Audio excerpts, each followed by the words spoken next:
Around 7 million years ago, humans' ancestors followed naturally occurring fires on the savannas of Africa, only to discover charred dead animals and plants which would have been collected.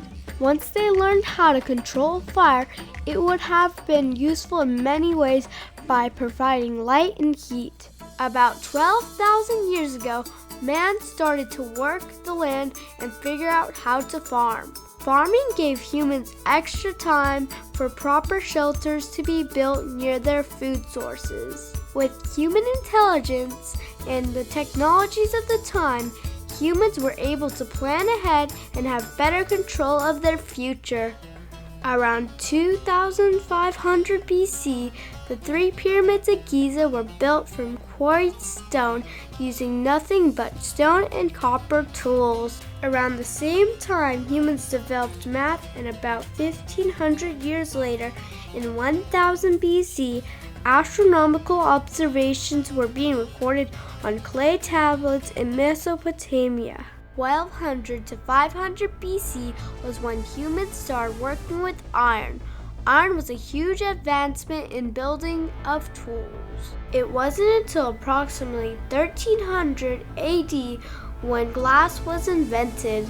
Glass allowed humans to make windows and lenses. On January 7, 1610, Galileo Galilei used his homemade telescope to discover 3 stars lined up with Jupiter. Galileo's observations over the next several days led him to the conclusion that the stars were moons rotating around Jupiter, which went against the standard beliefs of the Church, and proved the Earth and all other planets orbited around the Sun. The 1800s was the start of the Steel Age, when all types of tools, equipment, and even skyscraper buildings were being built with steel. In 1861, the gasoline engine was invented, and today there are 1.3 billion cars driving on the man-made roads of Earth today. When gasoline burns, carbon dioxide is produced, which is a greenhouse gas. Greenhouse gases trap heat produced from our sun into our atmosphere.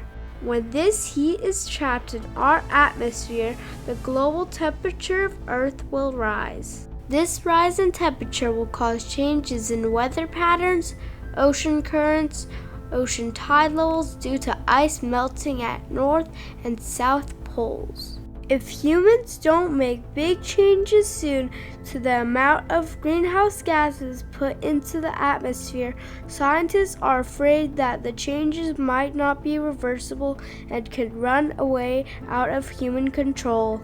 To make things more difficult, cars are not even the top producers of CO2. Electricity and heat generation are the largest. Electricity we use in our homes, offices, and other industrial buildings, along with gas or electricity used in heating those buildings. Other large producers of CO2 are from other forms of transportation, like airplanes, trains, and ships. Next, there is the production of meat.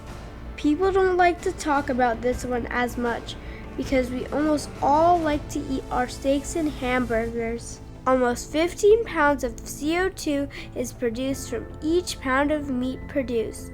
This is 36 times the amount of CO2 produced for a pound of asparagus. While the current state of the Earth might be in dire circumstances with such high carbon dioxide levels, I am hopeful because humans are resourceful beings. Throughout the history of human existence on Earth, we as a whole strive and work together time and time again to do the right thing to make our lives on Earth better. Now is the time to put into place the changes in the use of our existing technologies so we can make a difference for the future of humans on Earth. I'm hopeful because I know if I work hard enough, I could become a scientist or engineer and work with others to make the Earth healthier for millions of generations into the future. Thank you!